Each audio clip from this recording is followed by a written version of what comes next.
Uh, Good evening, everyone. Welcome to Byju's Exam Prep IAS. This is Sham Kagod here. Now, before I start the discussion, if there is no issue with the sound, can you please give me a thumbs up? Can you please give me a thumbs up if there is no issue with the sound? Thanks a lot. Let's start. So, welcome to the webinar wherein we are going to discuss mains-based current affairs from GS paper 3, specifically focusing on Indian economy. Now, before that, a very important announcement as usual. Please attend the Civil Services Examination 2023 preliminary test series that has already been launched. Every week, like we have been announcing, every week, Sunday, we have a preliminary test series for you. As of now, subjective test series is taking place. That is, subject wise, the test papers are being provided every week Sunday, right? The test series goes live. Either you can go to the nearest Byju's exam prep, let's say physical center, attempt there, or you can attempt the test paper online as well. Right now, like I've already mentioned, subject wise test series is going on. Papers are being provided. The discussion regarding the same is conducted very next week, that is on Wednesday. Please attend that as well. Right after that, after a couple of more weeks, we are going to launch, right, these full length test series wherein, just like UPSC civil service examination, in the morning you will have the GS paper full length test paper, and in the afternoon again you will have a CSAT paper. So that will also will start very soon after all of these individual test series, that is let's say the subjective based test series is over. Done. So with this caveat, let me begin the discussion for today. The 5 very important topics that we'll be discussing will be these. One, very recently in the Economic Times, there was a big discussion regarding farm mechanization in India. That is basically a lot of times when we discuss the idea of a farm mechanization in India, it generally starts with the tractors and ends with the tractors.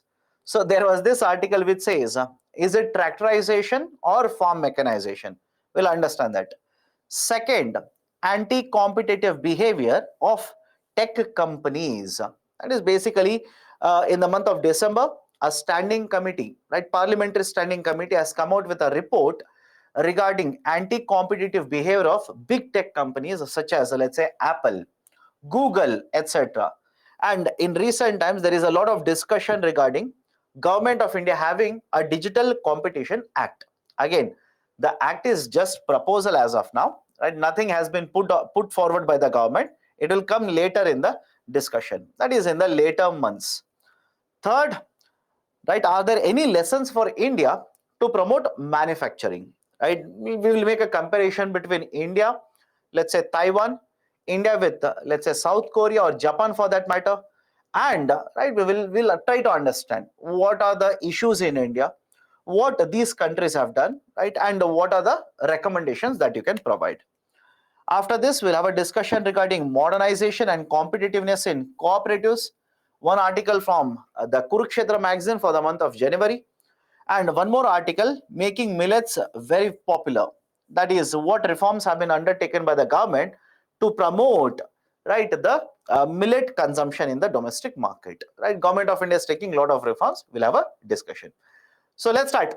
Let's start. The first very important article that I want to discuss will be this: farm mechanization. There is a very big article, as already mentioned, in Economic Times discussing why India's agriculture mechanization generally starts and ends only with tractors. Now, what are the important aspects of this? First and foremost, certain basic points. Agriculture sector is very important for Indian economy. Any issue, please do let me know. Agriculture sector is very much important, very relevant for Indian economy. Point one. Second, within agriculture sector, if you try to find out how many people are working in the agriculture sector, more than 45% of the working population is there in India's agriculture sector. 1 year it will be 47, 1 year it will be 49, but generally it is more than 45%. But despite having so much number of people working in the agriculture sector, the sector is not effectively providing large returns to the farmers. That is, the returns which are earned by the farmers are not very high. If you look at the farmers' earnings in other countries such as developed markets, the farmers earn much more than what is actually earned by the farmers in India. Now, one of the reason why the agriculture sector is not very remunerative in the simple terms, in incomes, right? How much incomes the farmers are earning. One of the biggest issue has been that most of the farmers, okay, most of the farmers are marginal and small farmers in India. Most of the farmers are small and marginal farmers. And one more very important issue related to agriculture sector in case of India is that we have lot of fragmentation of the lands. We have lot of fragmentation of land. Now, what is the meaning of small and marginal? What is fragmentation of the lands, etc., etc.? We'll understand in some time. But whenever you talk about farm mechanization, what are the levels in other countries compared to India? And if you ask me, sir, what do you mean by mechanization? Right? It simply means to what extent you're using technology or equipments to conduct work. Very simple.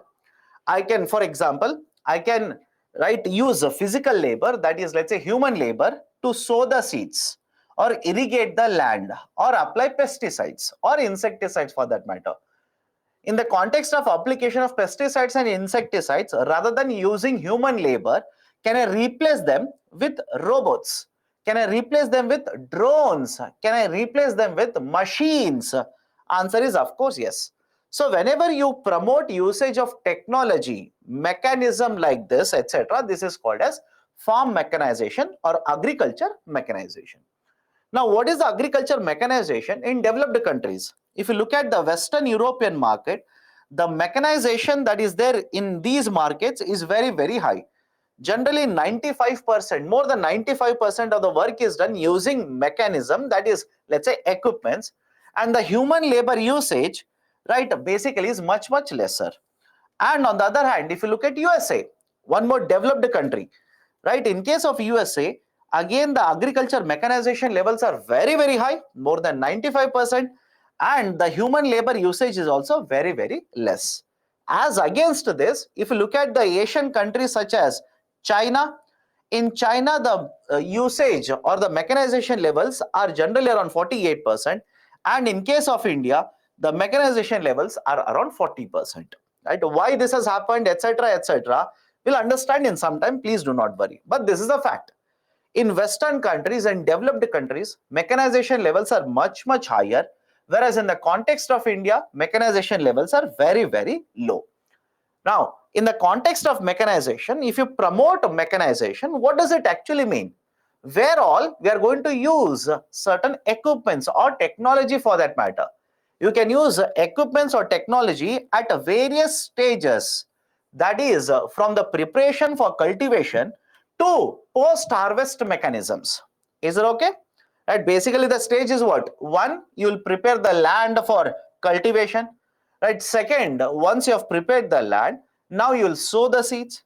Now you will basically ensure that cultivation will take place, and after that you will harvest the crops. So these are the various stages that are involved in the cultivation phase, and in all these stages you can use different types of technology, different types of equipments. And when you basically start using more and more these equipments, rather than being dependent on the human labor, this is called as a farm mechanization. This is called as agriculture mechanization. Now, what is the advantage? Why do we promote agriculture mechanization? These are some of the very important advantages. One, it will improve efficiency. Remember this, it will improve efficiency, right? In what way it will improve efficiency? Have a look at this. As per various surveys, whenever you promote mechanization in the agriculture sector, one, productivity will increase because you are using more and more equipments compared to, let's say, human labor. The time consumption that is used or that is consumed for various activities automatically will come down.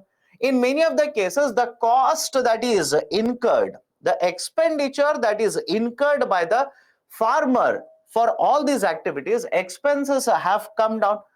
The weed issue, that is insecticides, weedicides, etc., or weed issue like this, Application of insecticides and weedicides has been done much faster, and as a result of this, the impact, negative impact on the crops has been limited.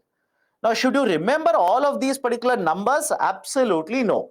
I hope you understand. You don't have to remember all of these numbers, but you should understand by the fact that if you promote agriculture mechanization, definitely yes, in terms of time consumption, expenditure, dependency on human labor, productivity, etc., lot of advantages are generally associated with agriculture mechanization. So one is efficiency will improve. Second one is accidents, right? As per Government of India survey itself, lot of these accidents that happen in the agriculture sector happen because of huge amount of human labor involvement. I'll repeat the statement here. Whenever you talk about accidents in the agriculture sector, lot of these accidents happen because human labor involvement is very, very high in the agriculture sector. So rather than using human labor, if you are dependent on, let's say, equipments, then obviously the incidences of accidents in the agriculture sector are expected to come down. Converting unutilized land. Imagine there's a piece of land. It is very difficult to harvest, or if it is very difficult to, let's say, sow the seeds on the land, because the soil, right, is very, very tightly compact like this, or the weeds which are developed are very, very high, etc. So if there is a piece of land which is right unutilized as of now, or lower utilized for agriculture sector, if you have equipments such as tractors or certain equipments fitted to tractors, now you can use these equipments to convert unutilized land for basically right utilization of agriculture sector. It will also reduce usage of various inputs. Right, I'll give a very simple example. All of you heard of agriculture drones? Agriculture drones. In fact, Government of India is promoting usage of more and more agriculture drones now. Various surveys have shown that if you use agriculture drones, not only the dependence on human labor will come down, but the application of insecticides, pesticides, fertilizers, etc. can be done much faster, and the consumption, because we are doing it much faster, the consumption is also expected to come down. So reduced usage of inputs, various types of inputs, right? Basically, you can reduce the consumption of it. Post-harvest losses can be reduced. What do you mean by post-harvest here? Once the crop is cut, even after post-harvest, you can basically have multiple types of equipments, right, in order to reduce, right, the losses that you can incur even after the post-harvest, right? Reduce the cost of cultivation, right? Use the example of agriculture drones itself, or tractors for that matter, or in many of the states, for example, now they are promoting usage of certain equipments which will reduce right the wastages in the agriculture sector, for example Punjab and Haryana now. So these are the various benefits which are generally associated with higher mechanization in the agriculture sector. Sir, is storage associated with this? Yes. Stubble burning? Yes, right? You can write many examples associated with mechanization in the agriculture sector. Now, this is the advantage associated with mechanization. Now, the question arises, why? Why is that in case of India, whenever you discuss mechanization, you generally discuss the idea of a tractor? I hope you understand this. Historically, in case of India, whenever you discuss the idea of a mechanization, you bring in the idea of a tractors itself. The reason is very simple. As per Government of India's document, more than 30% of the global sales of tractor, please remember this, more than 30% of global sales of tractor is done within India. Is it okay? Out of the total global sales of tractor, more than 30%. In one year it was 33. In another year it was 35. In another year it was 31%. So numbers will vary, but simple. More than 30% of the global sales of the tractors have been done in case of India. Now the argument that has been put forward by various experts is the consumption of tractors has increased, but it doesn't necessarily mean agriculture sector has become mechanized. I will repeat the statement here. No doubt consumption of tractors in India has increased, But it doesn't mean that agriculture sector is getting mechanized. Why? Generally, tractors are used in agriculture, agreed. But it doesn't mean that the tractor consumption is uniform throughout India. I hope you understand my statement here. More than 30% of the total sales in the global market are sold in India. That doesn't mean that all the states have required number of tractors. In some of the states, example Punjab and Haryana, the number of tractors which are sold in these states is much higher than what is actually required. In other states, such as certain parts of Maharashtra, certain parts of Tamil Nadu, certain parts of Karnataka, etc., where the Green Revolution did not enter into, that in these particular states, the number of tractors which are there are much lower than what is actually required. So I hope you understand my statement here when I say only sales of the tractor doesn't necessarily mean, one, very good for agriculture. Second, doesn't necessarily mean agriculture sector is getting mechanized. Because beyond a tractor also, there are various equipments which are required. I hope you understand. Even beyond tractors, there are many other equipments which are required. Now, some of you will ask me, sir, why? In that case, why do you say that number of tractors sold in case of India are very high? If you talk about the tractors historically, post-independence during 1960s and 70s, 60s and 70s, what has happened is Green Revolution was promoted by government. And the Green Revolution provided good amount of returns to certain number of farmers in living in certain parts or certain states in India, and did not provide good benefits, or better returns were not provided to other farmers living in other states. For example, in the context of Green Revolution, you can divide India into two parts, southern part and northern part. The northern states provide or got good returns or got major benefit of Green Revolution, not same with southern farmers. So the argument was the farmers who were basically promoted to cultivate more and more crop under the Green Revolution, they earned more, and their idea of cultivation, right, selling, etc., was connected to purchasing of tractors. So that is the precise reason, one, number of tractors consumed in India are very high. Point number one. Second point, generally whenever you purchase a tractors, right, understand this, I'm entering into certain concepts here or certain important points. Whenever you enter into tractors or purchase the tractors here, the argument is you can use a tractor to provide it as collateral. I hope you understand, right? You can use it to provide as a collateral, take a loan. But imagine you purchase any other farm equipment.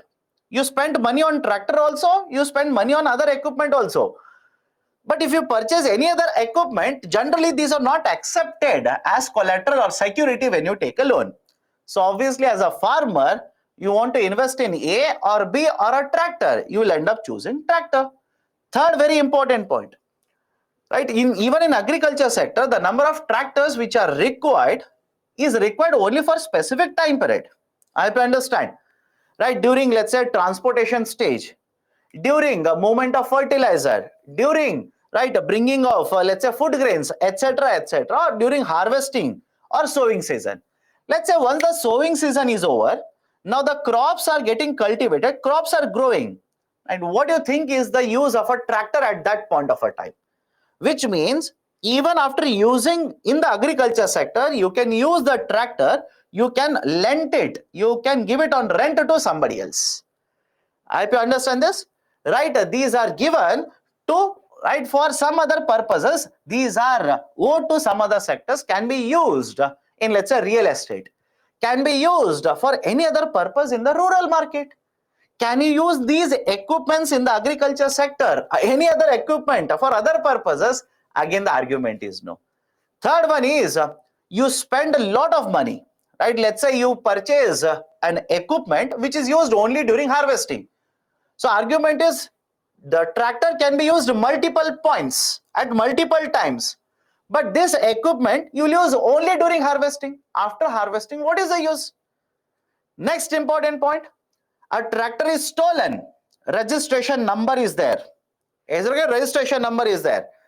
The people, or let's say the police, the law and order will be able to track where is your tractor, right? File a complaint and get your tractor back to you. Imagine you lose, let's say, certain farm equipment. First and foremost, registration numbers are not there for them. Now, even if you file a complaint, I do think the police will be so much, right? Let's say they will spend so much amount of time to search for one of your equipments which has been lost, right? The argument is simply no. So understand the logic here. One, these are the reasons why the demand for tractors in case of India, tractors demand is very, very high compared to, let's say, other equipments in the agriculture sector, right? So these are certain very important points. Please remember this. Can be asked in UPSC. Please remember this. Now, even though we are promoting, let's say, mechanization, I'll give you some of the names of the scheme in some time. We are promoting mechanization in the agriculture sector. But even then, why is that? Why is that even today we are dependent on large number of human labor only? Why is that we are still dependent on large human labor? Have a look at this. First one, right? I'll come back to this.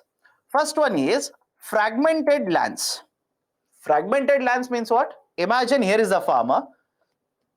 The farmer will have one piece of land, and let's say the farmer has two kids, right? What the farmer will do? Will divide the land between two kids, or let's say two of the children.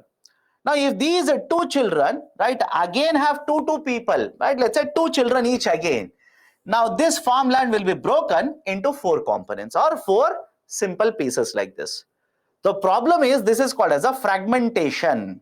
Is it okay? This is referred to as fragmentation. Land fragmentation is very, very high in India. And whenever there is an issue of land fragmentation, the problem is simple.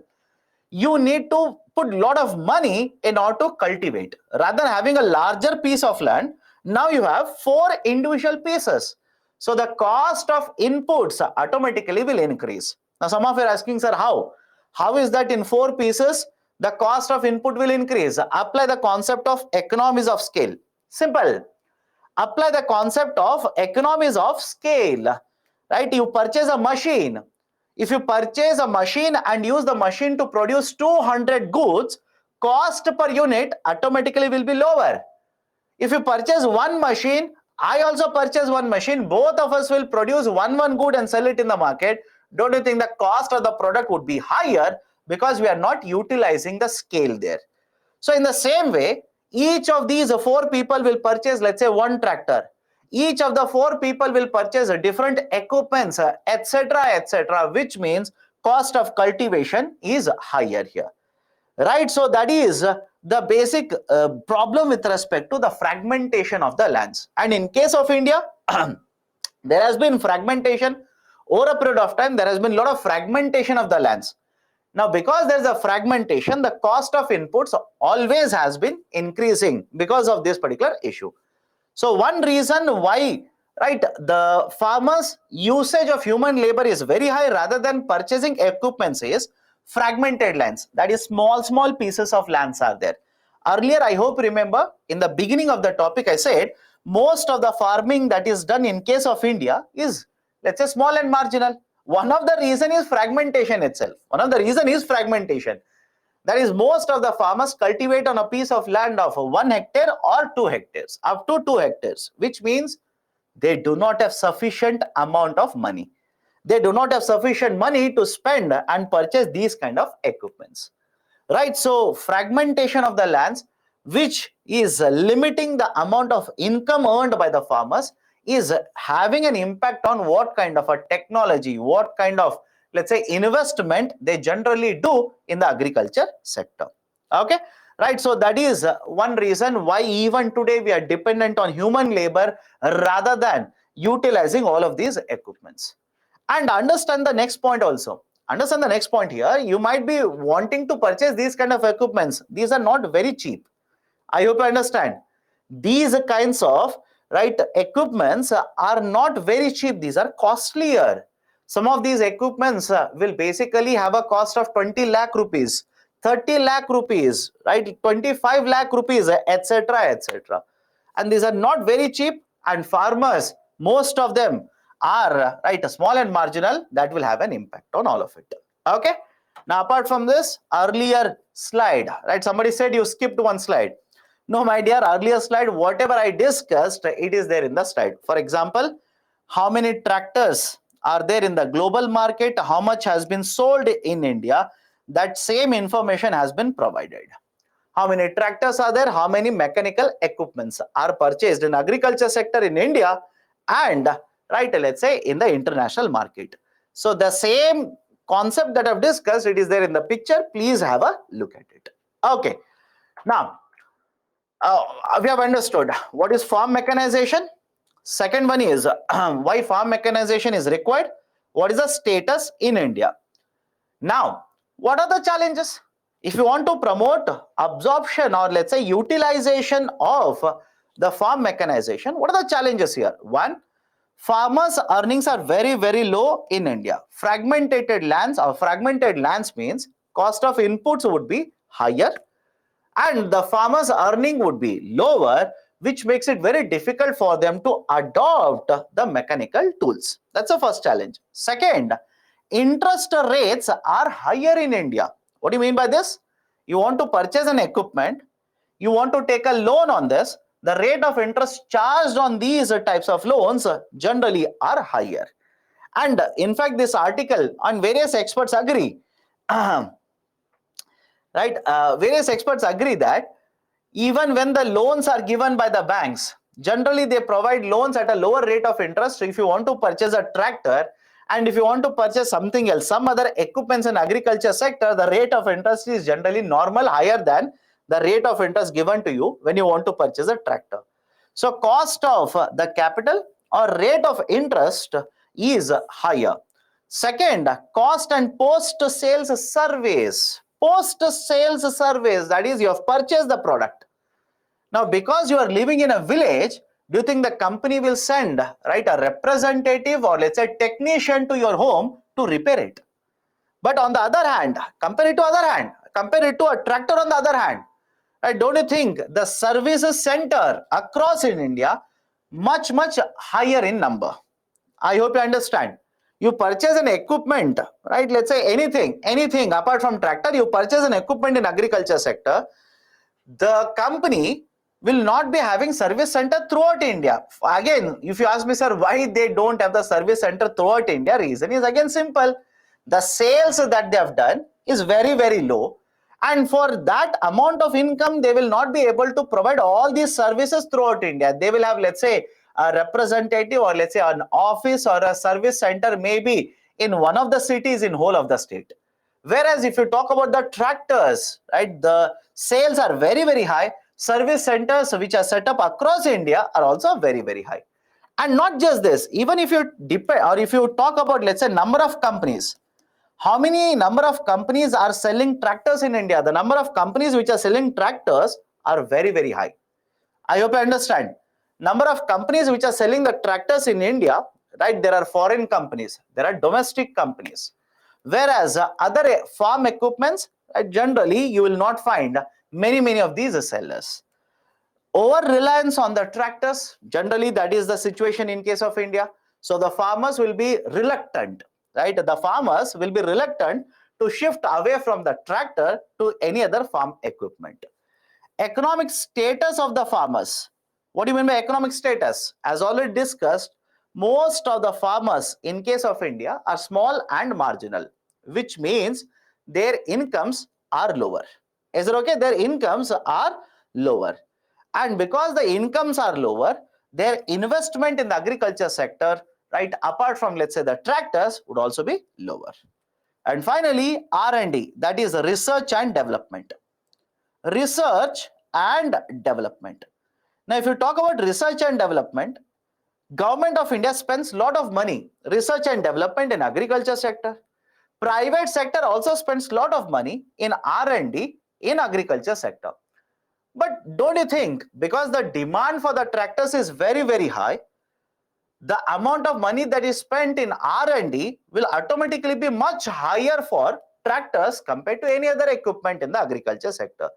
So research and development investment is being done, but again within that also most of the investment is on tractors itself. Very small amount of investment generally goes for other farm equipments. Now, some of you are asking why? Simple, demand and supply. Apply basics of economics, demand and supply. that because the demand, right, demand for these tractors are very, very high. Companies, private sector companies want to compete with each other, acquire the customers. They will invest, bring in more and more types of tractors, or let's say varieties within it, etc., etc. That is the only reason why you will see a skewed type of investment in R&D like this. So these are some of the challenges associated with the farm mechanization. Now, what is the average size in case of India? Please have a look at it. The average size of a land which is used for cultivation in India, it is 1.1 hectares. Whereas in case of Brazil, it is 70 hectares. In case of USA, it is 169 hectares. And number of farms, how many number of farms are there? Right, please have a look at the number of farms in India. The number of farming units are 145 million, right? 145 million. China 257 million, USA 2.2 million. So have a look at this. Average size of the farmland in USA is very high. Number of farms are very, very low, which means they have lot of these farms of huge sizes. Is it okay? They have lot of these farms which are huge in size, which obviously will provide a good amount of returns to the farmers there. Right? So this is one more point. Now there is one question here. Should we draw the graph in UPSC? Absolutely no. Please don't waste your time.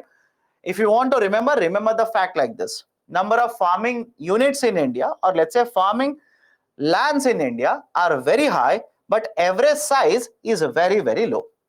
Right? Average size is very, very low. Whereas in case of USA, number of farming units or lands are very low, average size is very high, which means if one farm you take in USA, the average size of the farm is 169 hectares. You take one farm in India, average size is 1 hectare. So you can imagine the amount of returns the farmers there will be able to generate, and the amount of returns that Indian farmers will be able to generate.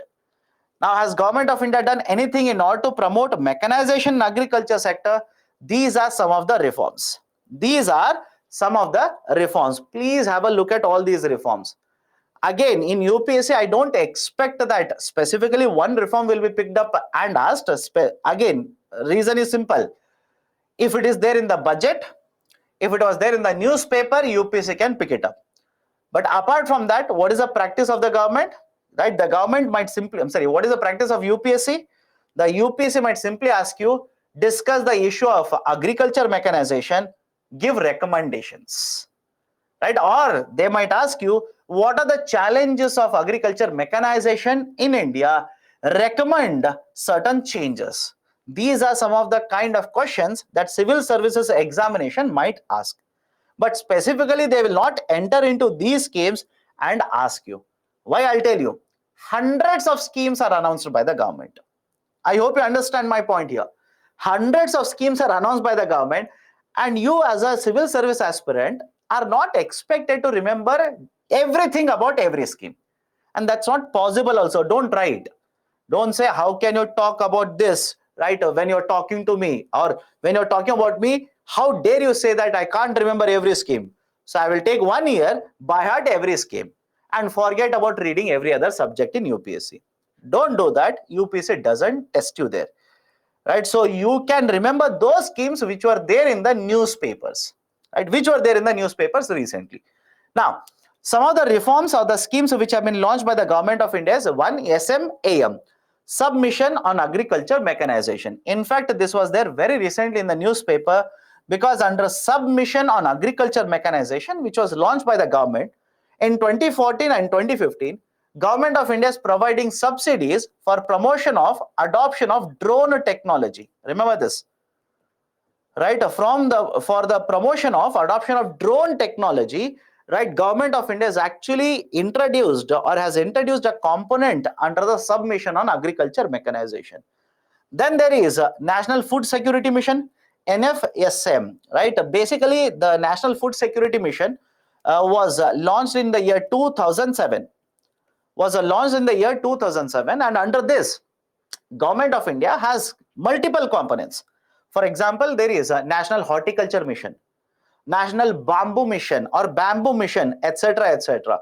So various types of incentives are being provided under these kind of schemes for the farmers to adopt technology or mechanization, right? For example, promotion of custom hiring centers as well, right? Many of the state governments are promoting custom hiring centers. What is this idea for custom hiring centers?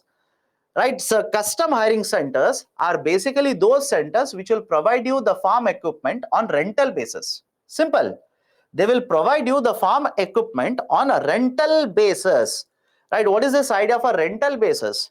Right, rather than purchasing the equipment, paying a lot of money on it, you will get the equipment only for rental basis.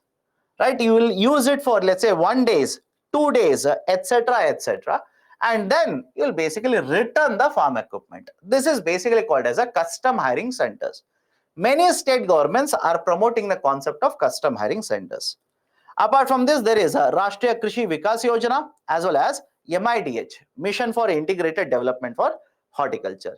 So discuss all the schemes in detail, not required, right? You don't have to discuss all the schemes in detail. If I discuss that, 2 hours will spend only on the schemes itself, right? So have a look at it. Have a look at this. If these are there in the newspaper, right, or 2 or 3 points for each of them, if you remember, you can easily hit, right, let's say 250 words. That is a requirement in UPSC civil service examination. Okay. Custom hiring centers are government. It can be owned by the government. It can be promoted and set up by the private sector as well. Right, so these are some of the points that I wanted to discuss regarding the concept of agriculture mechanization.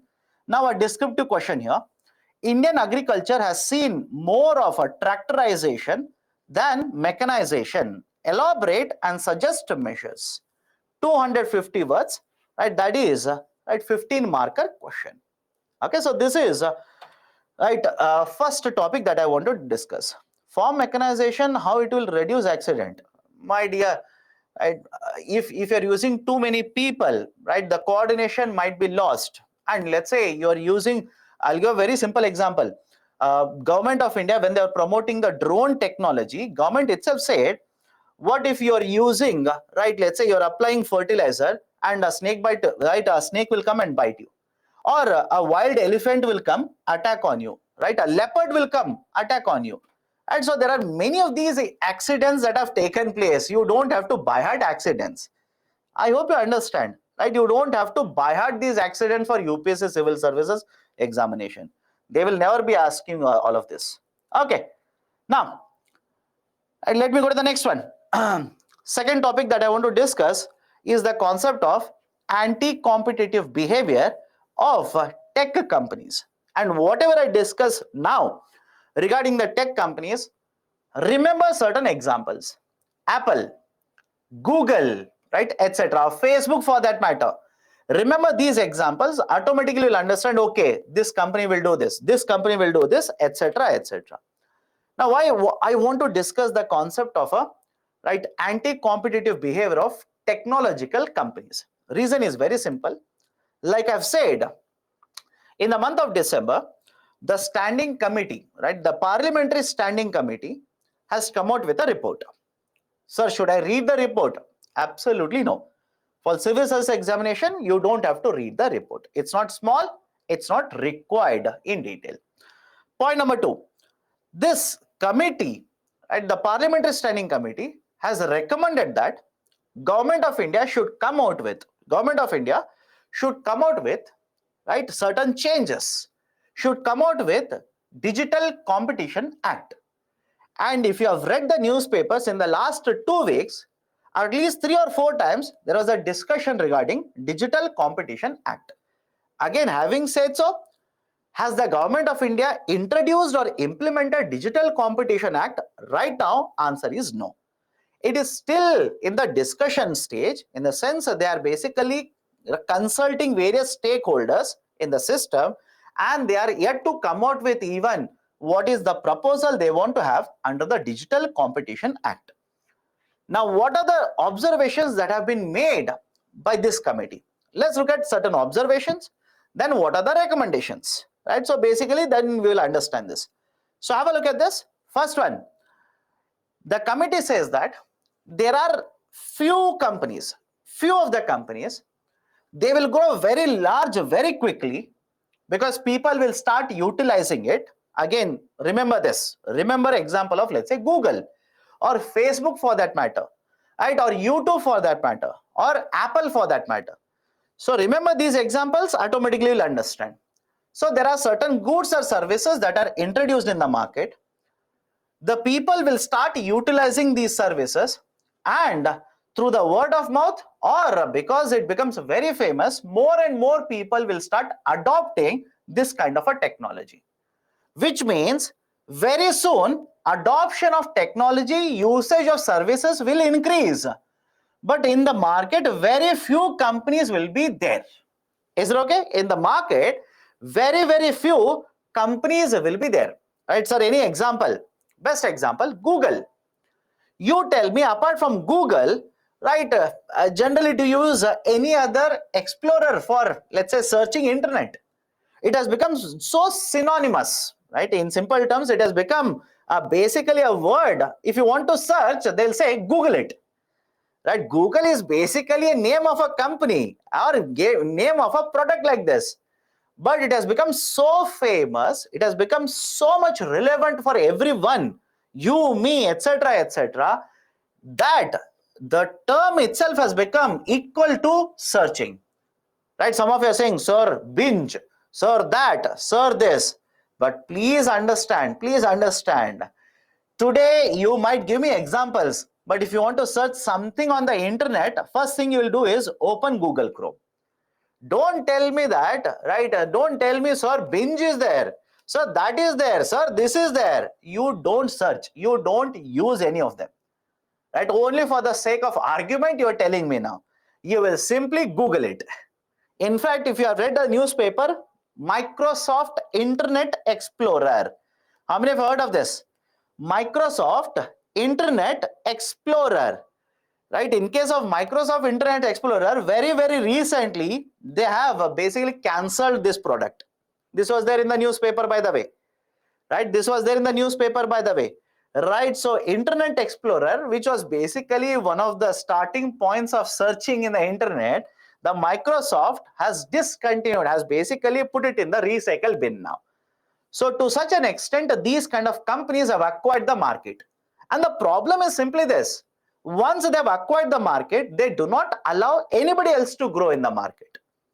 What this company or what this committee says is, the problem is not that they have become big. The problem is that they will not allow anybody else to come into the market. Right, sir? How is that possible? How do they not allow them others to come into the market? Simple. They will have all of your customer database. I hope you understand this. When you register in the Google, let's say Gmail, etc., you will keep on providing your Gmail to every website like this. You'll provide your email ID, mobile number, etc., where you go, what food you liked, right? Which movie you went to, you will book your tickets, etc. They have collected so much of database of yours.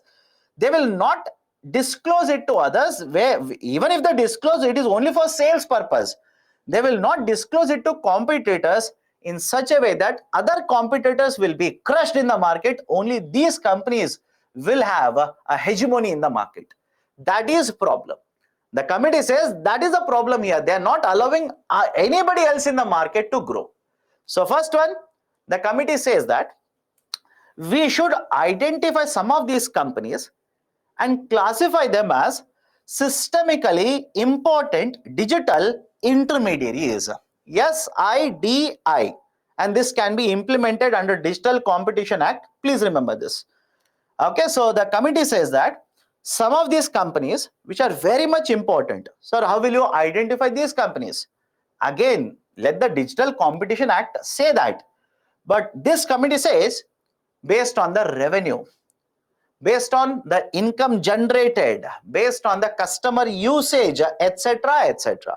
So we will try to identify them as systemically important digital intermediaries. Now, once you identify these as a systemically important digital intermediaries, what is the use of it? Simple. The use is, in the next slide, there is one recommendation which says, or this committee says, we will have to amend Competition Commission of India. Competition Commission of India, CCI. Competition Commission of India, and this is important authority. Remember this. Competition Commission of India should set up within the CCI, we should set up one department. Have a look at this. Within the Competition Commission of India, we should set up one department. And this department should keep a tab on all of these SIDIs. As in, right, are they implementing all the laws correctly or not? Whenever they are basically operating in the system, are they following certain practices which are conducive to the market, which will promote the market, or they are killing the competition in the market? What are they doing? All of this will be observed, kept a track by a division or a department under the Competition Commission of India. And whatever I'm discussing, these are our recommendations. Some of you are asking, sir this, sir that, is that company here, is this company here? My dear, please listen to what I'm saying. These are observations and recommendations. And before I started the discussion, I told you this. The Digital Competition Act is yet to be implemented. It is yet to be even formed. Then you will come across the implementation. So have patience, but these are there very often in the newspaper. Please be very, very careful. So one, categorize some of these technological companies as SIDIs. Second, self-preferencing. Right? What do you mean by self-preferencing? Simple. Imagine you will log on to a website, right? You want to purchase something. Now the website itself will give you a recommendation of a product which is sold by the company which owns the website, or another company which is owned by the company owning website. Now some of you will say, sir, what does it mean? All I'm explaining here is simple. Imagine you'll go to a website like this. You will search for a product. Now, right, generally all of us, right, you also know this, I also know this.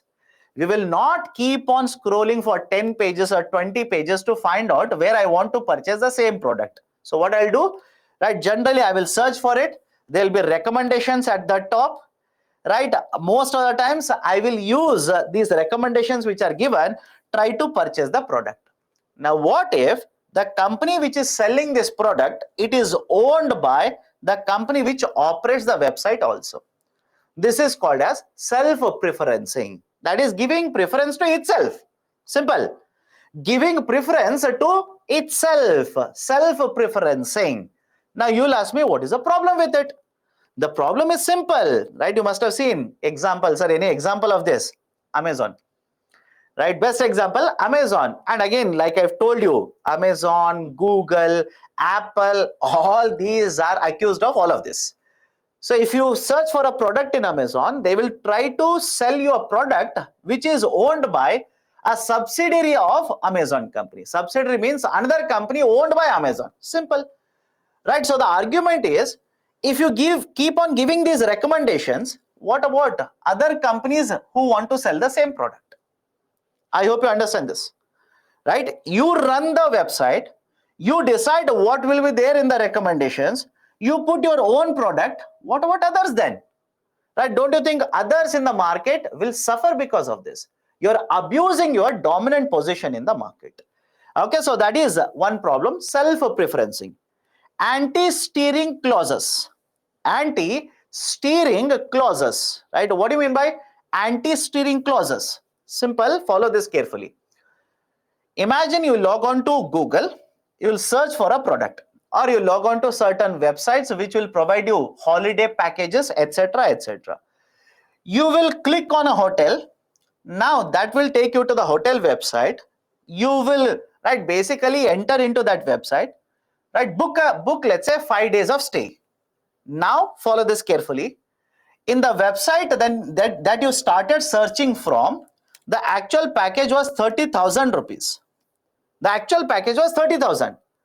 But by the time you went to the website of the respective hotel, which runs these, right, or let's say which runs the chain of hotels, they will give you, let's say, 25,000 rupees a package, which means the service provider has given more discount compared to what was the discount provided in the website itself.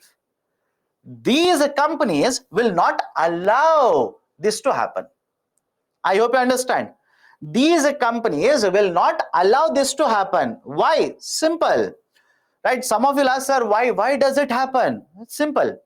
Have a look at this. If you book from the website, you will pay how much? 30,000. And the company which runs this website will take certain commission from the hotel.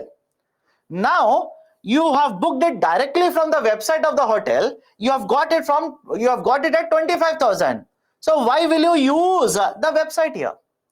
Why will you use this website? You will not be using the website. And if you do not use the website, the company will not be able to generate revenues. I hope you understand this. Right? The argument is steering. Steering means moving away. Right? Steering is nothing but moving away.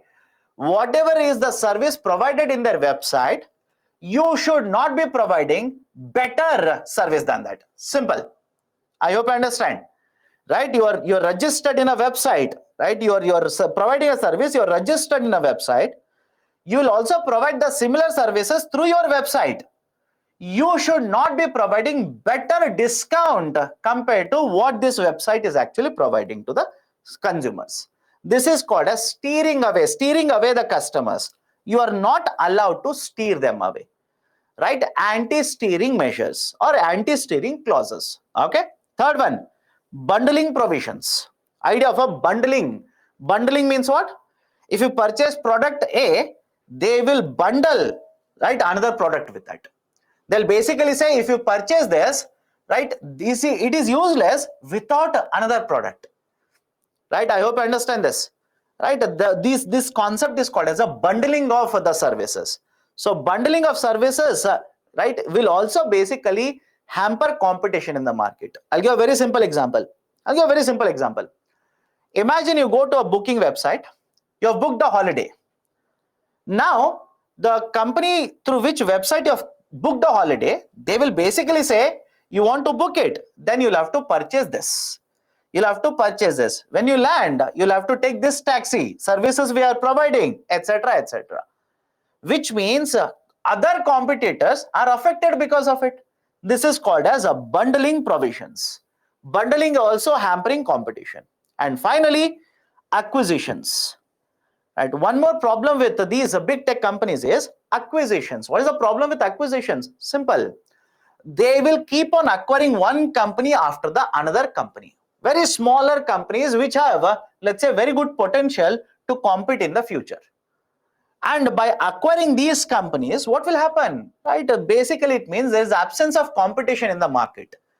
Now, some of you will ask, sir, but there is a Competition Commission of India. Right? Some of you will basically say, sir, but there is a Competition Commission of India. Don't you think all these acquisitions should go through Competition Commission of India? Not necessarily. Is it okay? Not necessarily. Why? Even Competition Commission of India doesn't regulate all the mergers and acquisitions. Please remember this. I'll repeat it again. Even the Competition Commission of India doesn't regulate all the mergers and acquisitions. They will not do that. Why? There are certain threshold. Right? Threshold in the sense, what if there is only one company present only in India, present across India? What if there are a group of companies present only in India, across India? So different situations, different thresholds are decided. 1,000 crores, 2,000 crores, etc., etc., etc., like this. So what might happen is, let's say there is a very big company and there is a small company which is competing with this big company. And if the size of the company is, let's say, 100 crore rupees, now this company will end up, right, acquiring the small company, thereby eliminating competition. And because the threshold size in this case is, let's say, 1,000 crore rupees, Competition Commission of India will not look into these kinds of mergers and acquisitions. So acquisitions will also reduce the competition in the market, increase the dominance of these big technological companies. Access to personal data should be restricted. Right? These kind of companies acquire a lot of customer data.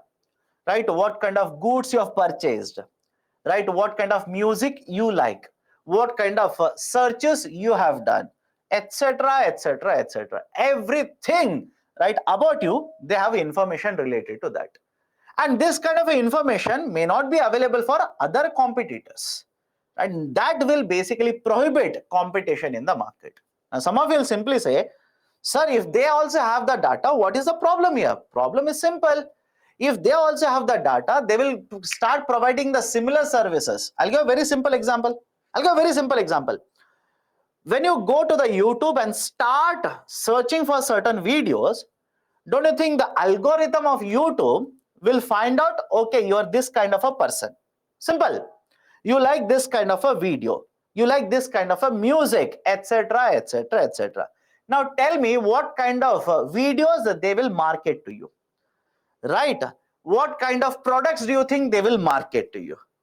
If you are searching, let's say for I'll give a very simple example. You go to this and you search for, let's say, UPSC content. Do you think tomorrow when you open it, they will recommend you classical music, right? I hope you understand this, right? So algorithm is built in such a way that they have all the information, they know what you like, what you dislike, etc., etc. They will be able to market the right products to you, right? Which means other competitors in the market do not have that facility, right? So access to personal data should be restricted, and restrictions on third party applications. I'll give a very simple example, right? I'm pretty sure all of you, or let's say at least some of you, would have a Netflix account. Right? If you have observed it, Netflix account or Netflix app, it's very difficult to download it in Apple. Even if you download it in Apple, you want to subscribe for the product, it will directly take you to Netflix website. I hope you understand this. You have downloaded the app, you want to subscribe, you want to start using, right, the services of Netflix. They will not have that concept of a subscription within the app itself. They will take you to the Netflix website. And this is one point. Another point is, many of these companies, let's say Google for that matter, right, Google Android store or Apple store, etc., they have got very strict conditions. If you want your apps to be sold through this, then you'll have to pay me so much amount of commission.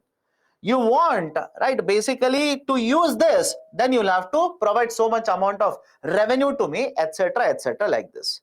So that's the reason this committee says there are a lot of restriction over third party applications. We should also ensure that there is an ease of entry of third party applications within these app stores, right? So this is the discussion regarding, right, some of the observations that have been made by the standing committee, parliamentary standing committee, which was headed by Mr. Jayant Sinha, regarding anti-competitive behavior of tech giants or technological companies in the domestic market. Now, what are the recommendations here? What are the recommendations? One, we should introduce a new act, a Digital Competition Act. Okay, Digital Competition Act. Right, what is this Digital Competition Act? Simple.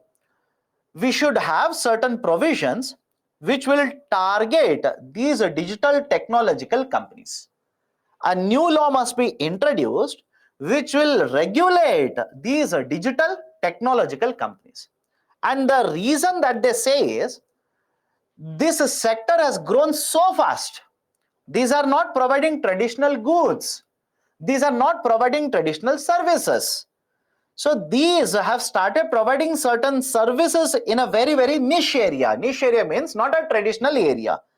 So that's a precise reason why this committee says we should have a new law to regulate these technological companies. That's first thing. Second, as already mentioned, Competition Commission of India must be restructured, because right now Competition Commission of India doesn't regulate these technological companies or SITIs. I hope you remember what is SITI. Just now we have discussed this, right? These SITIs, now we should be regulating them, and that regulatory power should be given to Competition Commission of India, specifically set up a division, department under Competition Commission of India specifically for this purpose. Third, ex post and ex ante provisions. Right? What is this idea of ex post and ex ante? Right now, whatever provisions we have to penalize these companies, all of these are ex post. I hope you understand this. All of these provisions that we are using right now are to penalize these companies ex post. Ex post means what? They have committed certain, right? Let's say they have misused certain provisions. They have done something wrong in the system. Now, what we do is we will propose, right, or we have certain provisions and we will impose penalties on them. But the problem here is, one, the amount of penalty is very meager, and second, these are being penalized after committing the act. I hope you understand my statement here. These companies are being penalized after committing the act. Now, what this committee says is, no, rather than having this, we should have ex ante provisions. Ex ante means which will prohibit the commission of the act itself. I hope you understand. Which will prohibit or which will prevent them from committing such an act. So the argument is, right, I'll give a very simple example. You're going on a bike, right? Signal is there, red color. You will break the law, right? Run through the signal.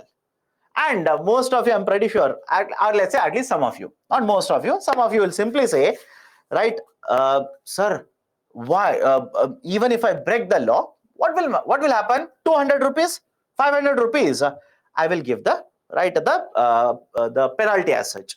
That is called as a ex post. Ex ante means have very stringent law, right? Have a very stringent provision in order to prohibit them from doing such acts. That is called as ex ante provision. Sir, any example of this? Right? Best example is, what if I will address the issue of self-preferencing? I hope you understand.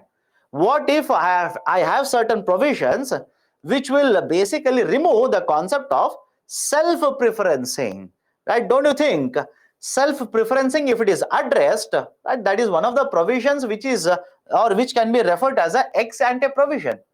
That is, you will not be allowed to misuse your dominant position in the market, right? So ex post, ex ante provisions. And finally, third party applications. Like I've already said, third party applications, right now lot of barriers are there for them to enter into these technological company services. Like I've said already, many of these companies do not provide a well functioning app within Apple Store. Reason is simple: Apple imposes a lot of charges on them, right? So third party apps restrictions are there, and Apple will develop its own apps or will charge a huge amount. Either ways, Apple will generate huge amount of revenues, right? So these are some of the recommendations that have been provided, right, which have been provided by Parliamentary Standing Committee. Okay, right. So based on this, one more question here. There is a need to have Digital Competition Act to promote growth and regulate smaller tech companies. Elaborate. Right. So this is one more question, 250 worder question or 15 marker question. Okay. Now, any issues with this? Anti-steering. I'll give a very simple example. Understand this. You will enter a website, right? For example, there's a booking.com, right? A travel websites. A hotel, it is there in the booking.com. Hotel, they have their own website. Now, if you go to booking.com, book, right, stay there. In the booking.com, the cost would be, let's say, 30,000 rupees. But if you go to their respective website, the cost for the same booking could be 25,000. So why will you go to booking.com? You will basically go to, right, their website. And because these companies, right, such as booking.com, earn their revenue through commission itself, you will not be able, or the company will not be able to get the commission.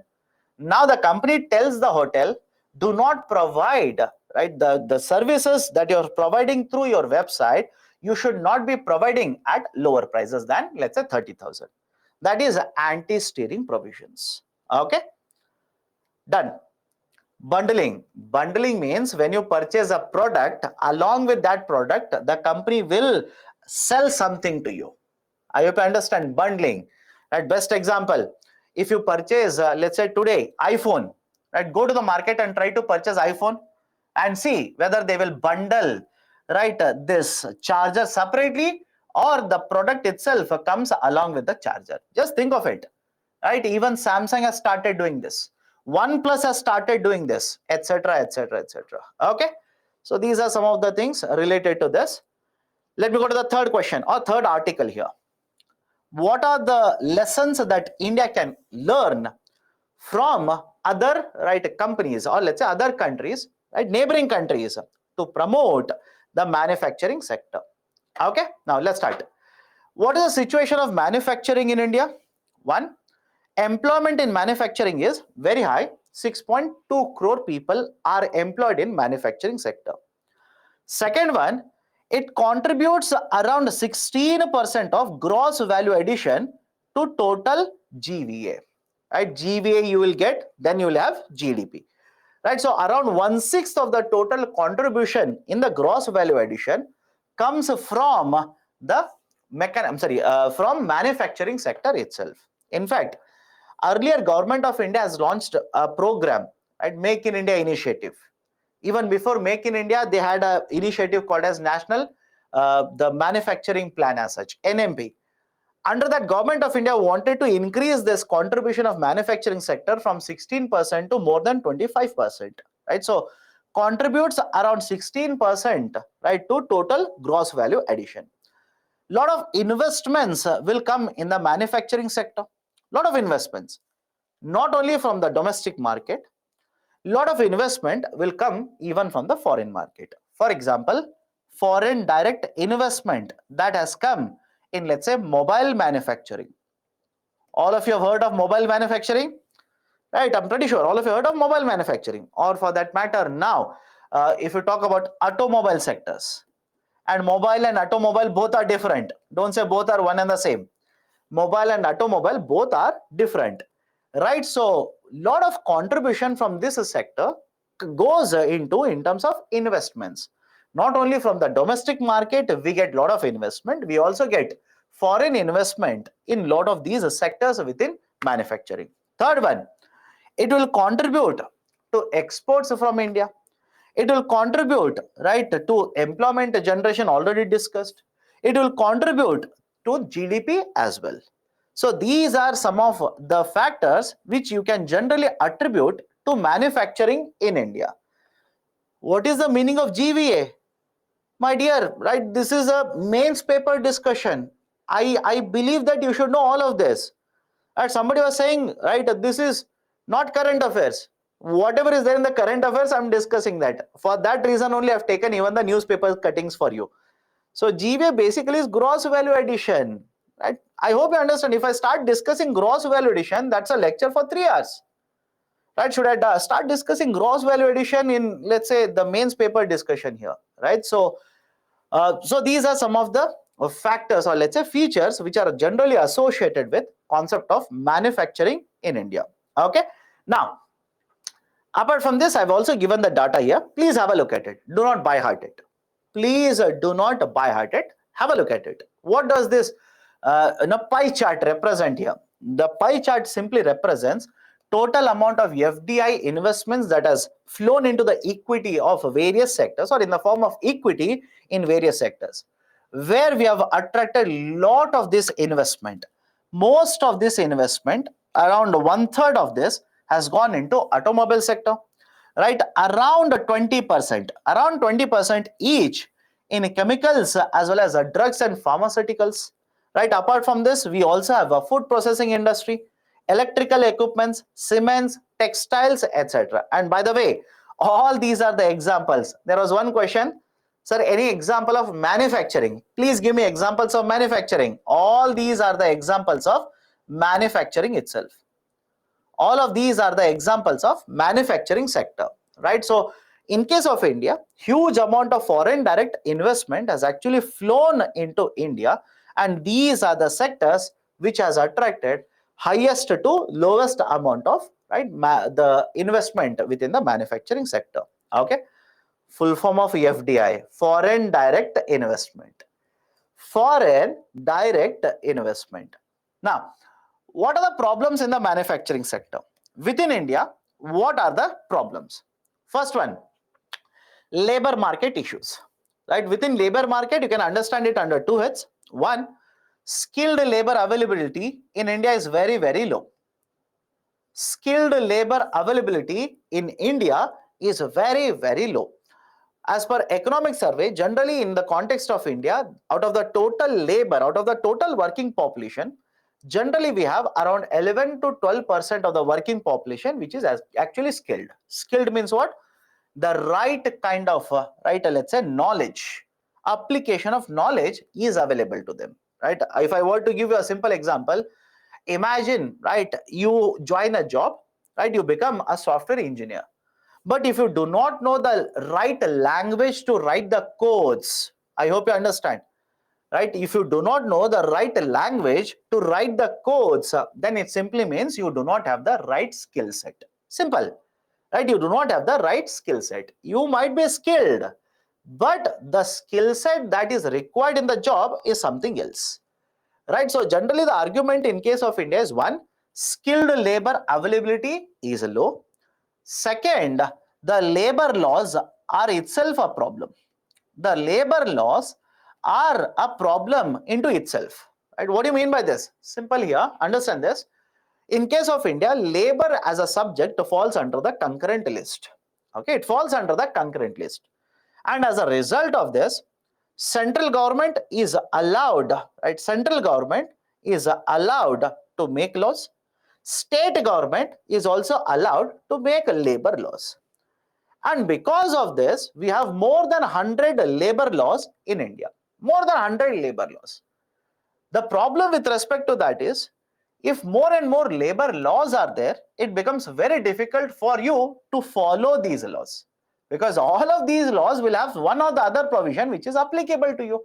So in that context, what happens is, it becomes very difficult for the companies, especially the foreign investors who want to invest in India, set up manufacturing, right, attract a lot of, let's say, labor, produce more and sell more. I'll give a very simple example. There is one provision which says if you want to remove the number of labor, if you want to remove the people, you'll have to get the permission of the government first. But in the context of the current situation, especially the foreign investors, or let's say generally the private sector investors, they want freedom. They want a certain flexibility. That is easy hiring, easy firing policy is what they actually require. And that is the precise reason what generally happens is, I'd understand this, what generally happens is, rather than hiring a full-time labor, these companies will hire, let's say, part-time workers. I hope you understand. Rather than hiring a full-time workers, they will end up hiring part-time workers. For example, right, look at this gig economy now. There is a concept of gig economy. Why do you think gig economy has become very famous? Companies, rather than hiring full-time labor, they are basically hiring part-time labor. Best example, Swiggy, Zomato, all these are the examples of gig economy. Let's say a Swiggy delivery partner, do you think the delivery partner, whatever names they want to use, do you think the delivery partner is a full-time employee of the company Swiggy? Of course no. And the beauty of these kind of companies, either you talk about Urban Clap or you talk about Swiggy, Zomato, etc., they are not investing in setting up a facility like this. I hope you understand this. They are not investing. They are capitally very, very low investment. Capital light, they will say. Capital light. Capital light means what? Imagine I want to set up a company to manufacture this marker. I will have to purchase land. I hope you understand. I will have to purchase land. Then I will have to set up a manufacturing facility. I will have to purchase machines. I will have to hire people, pay them salaries, etc., etc. Now, in this case, take Swiggy for that matter. They are basically delivering food to you. Right, sir? Not food. They are delivering even groceries. Agreed. They are delivering food. Do you think the Swiggy is actually producing the food? I hope you understand. Right? Do you think Swiggy is actually producing the food? No, somebody else is producing. They are getting to you. That's it. right? So this is very capital light for them. They are not investing in these assets. They are basically hiring people, temporary people, and removing them whenever they want to, right? Remove them. So understand the logic here. Labor laws are very old in India. These do not facilitate investment. These are very difficult to comprehend and implement. That is one issue why investment will be affected, especially in a situation where, let's say, we want to promote India as an alternative to China. Just think of it. We want to promote India as an alternative to China, right? That is, most of the companies, multinational corporations now are following a concept called as a China plus one strategy. China plus one strategy. What is the idea of a China plus one strategy? Rather than being over dependent on only one company or one country like this, diversify. Diversify, right? Expand your operations to other markets as well, so that you are not dependent on one country. So in a situation where companies are opting for China plus one strategy, India comes across a country where labor laws are very, very old. Okay? Land acquisition problems. Right? Simple. Please understand this. A foreign investor will come into India. Generally, the laws are done in such a way that they want to set up a facility, they will have to purchase the land from the state government. Remember this. They will have to purchase the land from the state government. Foreign companies are not allowed directly to purchase from the owners. They are supposed to go through the state government like this. And tell me, right, which state government readily will throw away the land like this? I hope you understand this, right? Which state government will snatch the land of the farmers, snatch the land of other people, and give it to foreign companies? Right? So argument is the setup has been done in such a way that we want to attract investment, but they need land also. They need land where they want to establish the infrastructure. Land acquisition is very, very difficult. Third, infrastructure, right? For example, road transportation. Simple. For example, road transportation. You have set up a manufacturing facility. You want to bring raw material from somewhere else, right? So road transportation cost is very, very high in India. And because the road transportation cost is very high, the raw material cost for you will increase, manufacturing cost will increase, export potential will automatically fall down. So infrastructure such as port infrastructure, road infrastructure, etc. is weaker in India. And investment in research and development. Generally, you can write it, right? Research and development in agriculture, you quote it. In manufacturing sector, you quote it, right? Or pharmaceutical sector, you quote it, right? So research and development investment is very low in case of India. Whereas in China, a huge amount of R&D is spent by the companies, private sector, government, etc., etc. Right? So these are some of the problems or concerns associated with manufacturing sector in India. Now, SEZs are set up by the government. Who said no? SEZs are promoted by the government. Private sector sets it up. First and foremost, please understand this. In case of India, SEZs are incurring losses even today. Please go through the articles which are appearing in the newspaper. I'll tell you my concern. Even yesterday, I told the same thing when I was discussing the PTS paper.